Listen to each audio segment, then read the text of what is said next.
क्या आपने नोटिस किया कि अचानक रुपी कमजोर क्यों हो रहा है?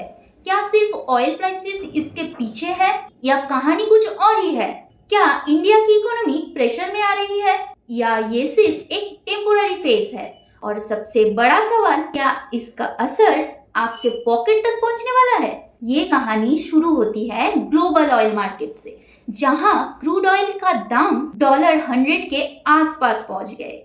इंडिया जैसे देश जो अपनी जरूरत का ज्यादा ऑयल इंपोर्ट करता है, उनके लिए ये एक बड़ा झटका है। जब ऑयल महंगा होता है, इंडिया को ज्यादा डॉलर देना पड़ता है, और जब डिमांड डॉलर की बढ़ती है तो रुपी ऑटोमेटिकली वीक होने लगता है। अब यहाँ से कहानी और इंटरेस्टिंग हो जाती है।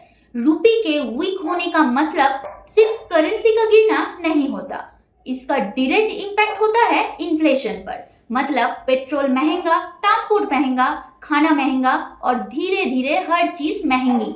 लेकिन ये सिर्फ एक साइड है स्टोरी की। दूसरी तरफ है बॉन्ड मार्केट, जहां इन्वेस्टर्स अपना पैसा लगाते हैं। जब रुपी वीक होता है और ग्लोबल अनसर्टेनिटी बढ़ती है, फॉरेन इन्वेस्टर्स अपना पैसा निकालना शुरू कर देता है। इससे बॉन्ड यील्ड्स बढ़ने लगता है और गवर्नमेंट के लिए बोरोइंग महंगी हो जाती है। अब सवाल उठता है, ये सर्व हो क्यों रहा है? क्या ये सिर्फ ग्लोबल टेंशन्स की वजह से है या फिर इंडिया की इकोनॉमी में कुछ ऐसा सिग्नल्स है जो वार्निंग दे रही है? एक्सपर्ट्स के हिसाब से ग्लोबल जियोपॉलिटिकल टेंशन्स जैसे वॉर लाइक सिचुएशंस और supply chain disruptions oil prices को पुश कर रहे हैं। लेकिन कुछ लोग ये भी कहते हैं कि इंडिया का इंपोर्ट डिपेंडेंसी और फिजिकल प्रेशर भी एक फैक्टर है, और यही पर कंट्रोवर्सी शुरू होती है। एक तरफ लोग बोलते हैं ये सब ग्लोबल प्रॉब्लम है, इंडिया सेफ है।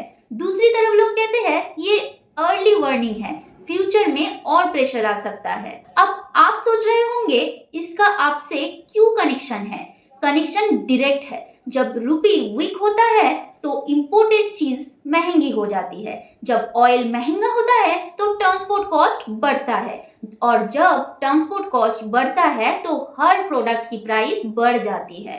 मतलब आपका मंथली बजट क्वाइटली इंक्रीज हो रहा है बिना आपको रियलाइज हुए। अब सबसे इंपॉर्टेंट पॉइंट, क्या ये सिचुएशन कंट्रोल में आ सकती है? हाँ, लेकिन कंडीशंस पर डिपेंड करता है। अगर ऑयल प्राइसेस स्टेबल हो जाते हैं और ग्लोबल टेंशन्स कम होते हैं तो रुपी भी स्टेबलाइज हो सकता है। लेकिन अगर सिचुएशन और एक्सेलेट होता है तो प्रेशर और बढ़ सकता है। तो आखिर में सवाल वही है, क्या ये सिर्फ एक टेम्पोररी स्टॉर्म है या फिर एक आने वाला फाइनेंशियल चैलेंज का सिग्नल? आपको क्या मानना है? रुपी का गिरना नॉर्मल है या वार्निंग साइन? सोचिए, क्योंकि इसका इम्पैक्ट सिर्फ इकोनॉमी पर नहीं, आपके डेली लाइफ पर भी पड़ता है।